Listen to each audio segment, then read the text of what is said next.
Hello മച്ചാമാരെ, അസ്സാം വലൈക്കും, നമസ്കാരം. സാഹിലാണ്. അങ്ങനെ നമ്മുടെ ഇന്നത്തെ യാത്ര കൂടിൻ്റെ തറ പണിയാണല്ലോ. അപ്പോൾ തറ പണിയാണെങ്കിൽ നമുക്ക് അതിൽ വിരിക്കാനായിട്ട് ഏറ്റവും പുറകിൽ ഫിക്സ് ചെയ്യാൻ കുറച്ച് സ്റ്റോണ് വേണം.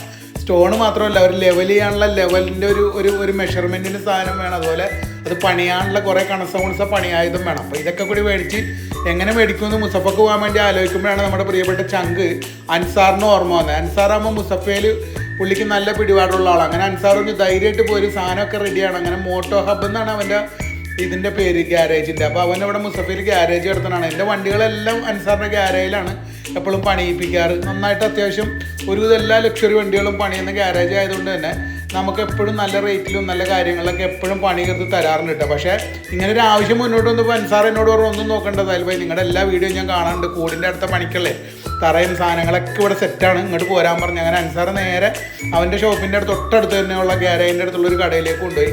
അവിടെ ചെന്ന് കഴിയുമ്പോൾ നമ്മൾ എന്തൊക്കെ മനസ്സിൽ കണ്ട് ആ വക എല്ലാ സാധനങ്ങളും കുണുസാതി എല്ലാ ഉടായ്പ സാധനങ്ങളും അവിടെ സാധനം അവൈലബിളാണ്. അങ്ങനെ നമുക്ക് വേണ്ട സ്റ്റോണുകളിൻ്റെ മെഷർമെൻറ്റ് കൊടുത്തു, എത്ര പീസ് വേണമെന്ന് പറഞ്ഞു.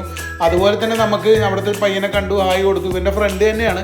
അപ്പോൾ ഞാൻ അവനോട് പറഞ്ഞു, എനിക്കൊരു നീളത്തിലുള്ളൊരു ലെവലിൽ ചെയ്യാൻ പറ്റുന്ന ഒരു 1 മീറ്റർ എങ്കിലും നീളമുള്ളൊരു സാധനം വേണമെന്ന് പറഞ്ഞു. അങ്ങനെ അവൻ കറക്റ്റായിട്ട് നമ്മൾ മനസ്സിൽ വിചാരിച്ച സാധനം അവിടെ നിന്ന് തന്നെ കിട്ടി. ലെവലിൻ്റെ ആ ഒരു മെഷർ ചെയ്യുന്ന സാധനം കിട്ടി. അതുപോലെ പിന്നെ വേണ്ടത് നമ്മുടെ കൊലശ്ശേരി എന്ന് പറയുന്ന നാട്ടിൽ പണിക്കാർ, കൽപ്പണി ശാന്ത മെക്കാട്ടിൻ്റെ കയ്യിലുള്ള സാധനം കിട്ടി, അതും കിട്ടി. അപ്പോൾ നമുക്ക് വേണ്ട സാധനങ്ങളും സ്റ്റോണ് പിന്നെ ആദ്യം തന്നെ നമ്മൾ അവിടെ പോയിട്ട് പറഞ്ഞിരുന്നു, അതും വണ്ടിയിലേക്ക് ലോഡ് ചെയ്ത് വെക്കാൻ പറഞ്ഞിട്ടുണ്ടായിരുന്നു. അപ്പോൾ അത് കൊണ്ടുവന്ന് തന്നത് കണ്ടോ.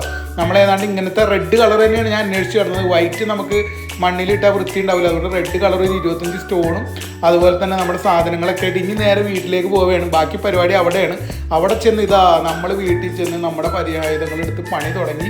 അത്യാവശ്യം നല്ല മെനക്കെട്ട പണിയാണ് കേട്ടോ. നമ്മൾ വിചാരിക്കും ഇതിങ്ങനെ, പിന്നെ നമുക്ക് ഹെൽപ്പറും ഒന്നും ഇല്ലാത്തതുകൊണ്ട് തന്നെ എല്ലാം നമ്മൾ തന്നെ പരിപാടിയാണ്. കഥ, തിരക്കഥ, സംഭാഷണം, സംവിധാനം, പോസ്റ്റർ എല്ലാം നമ്മൾ തന്നെ ഒട്ടിക്കണം. അങ്ങനെ അവിടെ ഇരുന്ന് കുത്തിയിരുന്ന് ഒരു മൂല പിടിച്ച് നമ്മൾ ലെവലോസൊക്കെ വെച്ച് സാധനങ്ങളെല്ലാം സെറ്റ് ചെയ്ത് പാക്ക് ചെയ്ത് അതിൻ്റെ ബാക്ക്ഗ്രൗണ്ട് അതുപോലെ ക്ലിയറിങ് എല്ലാം ചെയ്ത് ഓൾമോസ്റ്റ് നമ്മുടെ പണി ഇങ്ങനെ മുന്നോട്ട് പുരോഗമിക്കുകയാണ്. ഇടയ്ക്കിടയ്ക്ക് ഒരു കട്ടൻ ചായ എല്ലാം കുടിച്ച് പരിപാടി ഇങ്ങനെ പ്രോത്സാഹിപ്പിച്ച് മുന്നോട്ട് പോയി.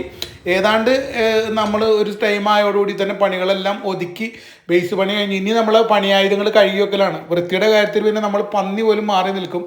അങ്ങനെ പണിയായുധം എല്ലാം കഴുകി വെച്ചതാ നമ്മുടെ തറ ഫുള്ള് ബേസ് റെഡിയായി സെറ്റായി. കണ്ടില്ലേ. ഇനി നമുക്ക് ഇവിടെയാണ് നമ്മുടെ കേജ് ഫിക്സ് ചെയ്യാനുള്ളത്. കേജ് അവിടെ റെഡിയാണ്, നമുക്ക് പോയി പിക്ക് ചെയ്യണം. അങ്ങനെ തറയുടെ പരിപാടികളെല്ലാം കഴിഞ്ഞു, ക്ലീനിങ് എല്ലാം കഴിഞ്ഞു, ഒരു റൗണ്ട് നനയ്ക്കുകയും. ഇനി നമുക്ക് ഈ ബേസിൽ വിരിക്കാനുള്ള കുറച്ച് വെള്ളാരം കല്ലുകളൊക്കെ വേണം. അപ്പോൾ അത് തേടി നമ്മൾ നാളെ പോകും. അപ്പോൾ ഇത് കണ്ട നമ്മുടെ കൂട് ഇങ്ങോട്ട് മാറ്റി ഷിഫ്റ്റ് ചെയ്തു. അപ്പോൾ നിങ്ങൾ കൂടെ ലൈക്കും ബട്ടണും എല്ലാം അടിച്ച് ഫോളോ ചെയ്യുക. ബാക്കി നെക്സ്റ്റ് വീഡിയോ. ബൈ.